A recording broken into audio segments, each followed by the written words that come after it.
a.k.a. Bobby Shmurda. Is he a Kappa too? All you got to do is Google Bobby Shmurda and look at Reggie Jackson. You play pro. They're his brothers, man. But now he ain't suave. He ain't debonair like Kappas. You know what I mean? So I used to run the Kappas out. Man.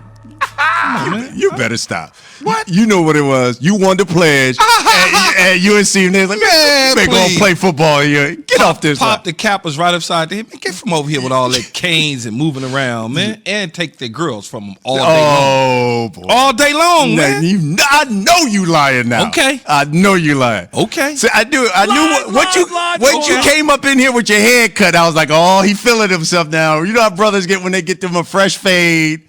Now you gonna come in here and talk all that stuff. Kappa, huh? Okay. By the way, this is Keyshawn, J. Will, and Zubin. I'm Brian Custer. We're coming to you from the Seaport District here at Pier 17, and it's brought to you by Chase. Hey, yo.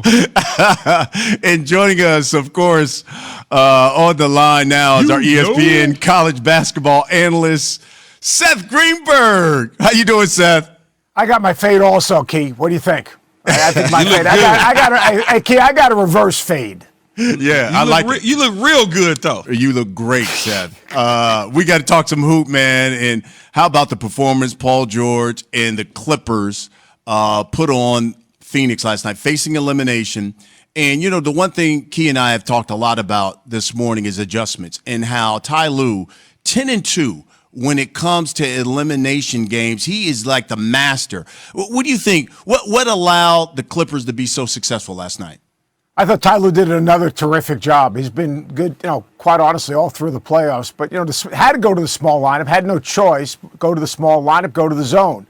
All right, what happens with the small lineup? Small lineup, more playmakers, more shot makers. The floor's more open. You can play downhill. They get 57 points in the paint. And then the zone basically neutralized that ball screen action that the Suns run, because basically the Suns settled. They absolutely settled. Only 37 points in the paint. You would have thought they would have pounded it in, played through 8, and you know what happened? They didn't pound it in. They settled. They didn't move the ball. They didn't move people. They shot contested shots on the perimeter.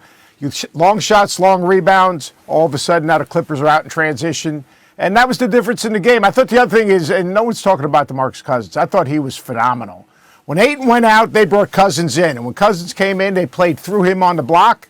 That dude had 15, but how about those 3 assists when they did have to dig down and double him? He was like dropping dimes. So I thought Cousins was terrific. I thought Ty Lue was terrific. And then Paul George, he went all Kevin Durant on us last night. I mean, like, you think about it, he took over the game when the game needed to be taken over. Seth, you talked about DeAndre Ayton not pounding it down last night. What happened to that success? Was Zubac not in the game due to injury on the sideline, but DeAndre Ayton didn't show up nearly the way he had in previous games? Well, they didn't give him the ball because of the zone. What happened, Key, is real simple. The Clippers opened up in that 2-3 zone, and they were active and alert. And what it did was, sometimes you see a zone and mentally you think, is it playing against zone? We're just going to shoot jump shots. Well, you can't do that. What you've got to do is you've got to get paint touches. You've got to get the ball in the paint. If you're going to run some ball screen action, which you need to screen the zone, you still need to come off that ball screen, reverse it, and then post it. You know what? The Suns didn't do that. They didn't do that. They settled. They ran Booker behind the defense. They got him a couple threes in the corners. He missed them early. But they settled. Coming out of timeouts, I thought Monty did a great job of getting the ball into the paint. But on possession to possession, the zone absolutely neutralized DeAndre Ayton's impact in the game and enabled the Clippers to come back in the other end and attack. And I'll tell you the other thing Ty Lue did. He attacked matchups all night long. The Suns were switching because, obviously, of the small lineup. And the small lineup, Morris absolutely destroyed Devin Booker. They created a switch, Booker on Morris. Morris took him into the mid-post, and he absolutely destroyed him in the first half. And they went at Devin Booker defensively. But I don't know as the primary defender, he got destroyed. Coach, now that we know this, and we've watched the film and we saw everything, how do the Suns bounce back to neutralize what they were doing defensively in the zone attack? Now they got time to prepare. I mean, I'm not sure that I expected to see as much zone as he did, especially early in the game. But I think that, look, a day to prepare. NBA players are brilliant. People do not understand. These guys have PhDs in understanding the game. You're talking about the highest IQs. So what they'll do is they'll sit back and Monty will show them, right? Hey, we settled here. We got to get the ball reversed. Why didn't we get DeAndre a touch here? You know, and they'll come up with some type of plan to obviously get the ball reversed, step-in jumpers, post-ups, downhill drives, and not settle. I still expect the Suns to win this series. I think they'll play a lot better, but you've got three guys, especially that really were at a high level yesterday. Morris was terrific. Reggie Jackson is a bad man. He is a bad man. He is not afraid of the moment. He'll take a big shot. He'll get to the rim and punch it on your head. He'll make plays. I thought he was terrific, and obviously Paul George was terrific. I didn't think the Suns were locked in. And I know it sounds crazy. I think sometimes you go home, you're playing a home game, say, we're going to play a home game. We're 3-1. We're going to close this things out. We got these greatest fans in the history of basketball. That's great. And last time I checked, a fan has not scored a basket. A fan hasn't gotten a stop. Fans are great. Enthusiasm's great. Energy's great. Passion's great. Ownership's great. All those things are great. But in the end, you got to compete. You got to play hard. You've got to make good decisions. And you know what? I thought that the Clippers made better decisions, played harder, and played with a greater purpose last night. What did you think about the Patrick Beverly, Chris Paul play where he tried to get around the screen and he undercut him? Chris came obviously up limping a little bit, but continued to stay in the game. Yeah, I thought he was fighting over the screen. I thought that Chris landed on his foot, on his back, and I think that's what hurt him. Here's what I had a problem with.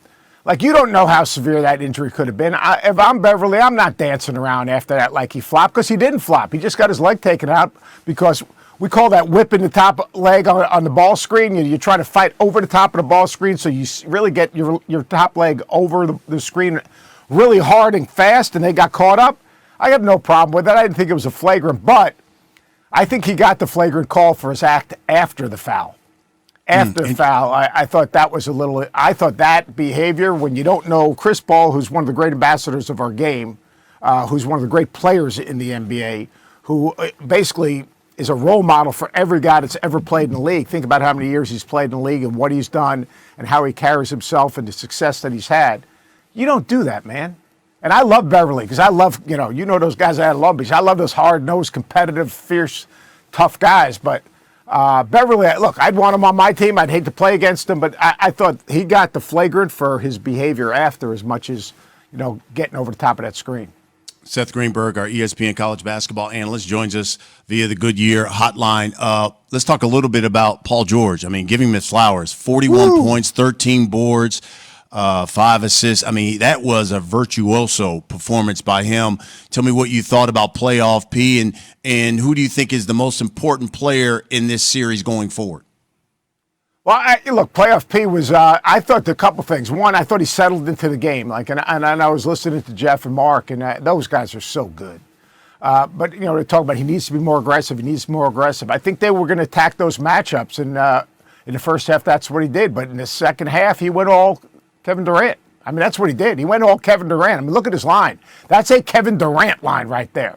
Mm-hmm. I mean, he absolutely took the game over. And he took the game over without forcing anything.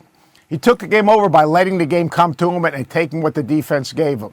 So, to me, look, he's got to be good. I think Reggie Jackson has got to be good for the Clippers to have a chance to win. On the other hand, I think Chris Paul's got to be better. Chris Paul's, you're going to play against that zone, Chris. You've seen zones before. Don't settle, ball fake. You don't have to come to the first ball screen. Maybe drive them off the second. He's the leader of that team. He's got to get those guys and say, look, hey, we're not coming back to Phoenix. We're going to get this thing done in L.A. And they're going to follow his lead and how he carries himself. And he might be the best leader in the NBA. You see what he's done with DeAndre Ayton. You see what he's done with Booker. They hang on his every word. So even though he might, he struggles shooting the ball, Chris Paul's the key for the Suns. There's no doubt about it. Leadership for a young locker room that hasn't been there. Key, you know that, man. I mean, like, if you have a voice in the locker room, you have a young team, those dudes are going to follow him. And I think that his voice will really be strong in the next 48 hours.